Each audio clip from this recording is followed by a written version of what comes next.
شنیدم خیلی دلتنگم شدی. واسه همین فوراً اومدم. چرت و پرت نگو.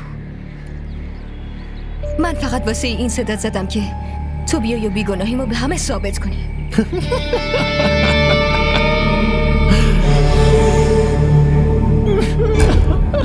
مردم راست میگن. این دخترای خوشگل مغزشون کلن خالیه. منظورت چیه؟ منظورم اینه که من چرا واسه بیگناهی شهادت بدم؟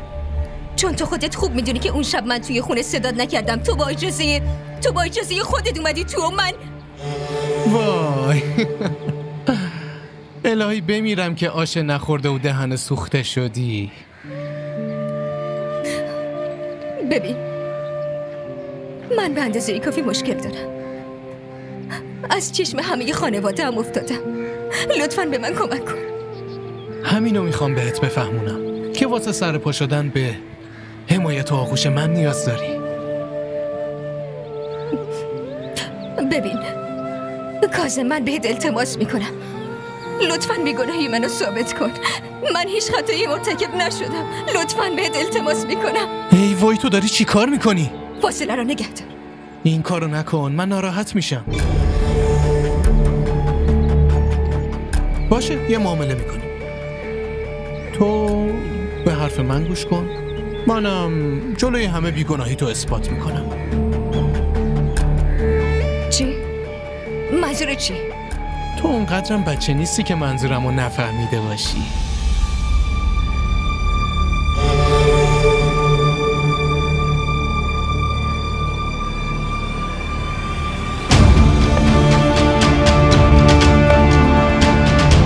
خودتو شکر کن که چای سرد بود. اگه دفعه بعد این حرفتو تکرار کنی یه چای داغو روی اون صورت نحست میپاشم، حالت میشه. فهمیدی؟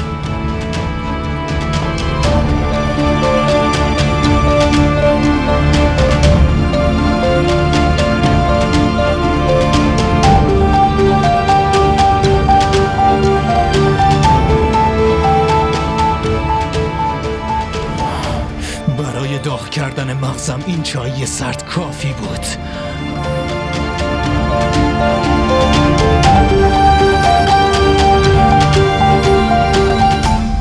عقل منو ببینین، فراموش کرده بودم. فرهان که شک نکرد. نمیدونم مامان، به بهونه حالت هوا از اتاق اومدم بیرون. چند بار بهت گفتم این ماجرای بارداری رو تموم کن. امروز دیدی چی کار شد دیگه. باید یه کاری کنیم مامان، این ماجرای بارداری تموم بشه. پس من میتونم داستان زندگی تارا رو تموم کنم.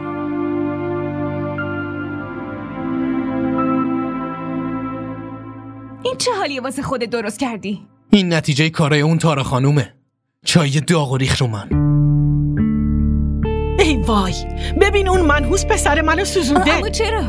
خب از بیرون اومدم، اونم اونجا وایساده بود. بهش یه سلام دادم، عصبانی شد و این کارو کرد. تو غلط کردی سلام دادی. بهت گفتم ازش دور بمون، اما تو کجا حرف میشنوی؟ مگه چی کار کردم؟ زرین یه کاری میکنه. من چی کار کنم؟ تو تارا رو واسه این کارش تنبیه میکنی. ببین، اگه دلت میخواد از دست تارا خلاص بشی، باید جلوی آبجیم همه چی رو به ضرر اون تموم کنی. چطور مامان؟ الان بهت میگم.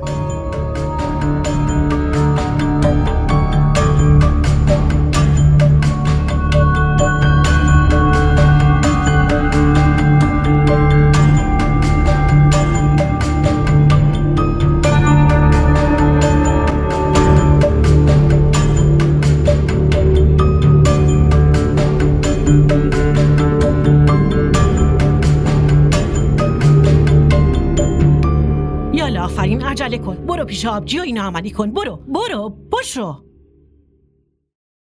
تو هم برو دیگه. فقط تارا و تارا این زندگی رو به کاممون زهر کرده.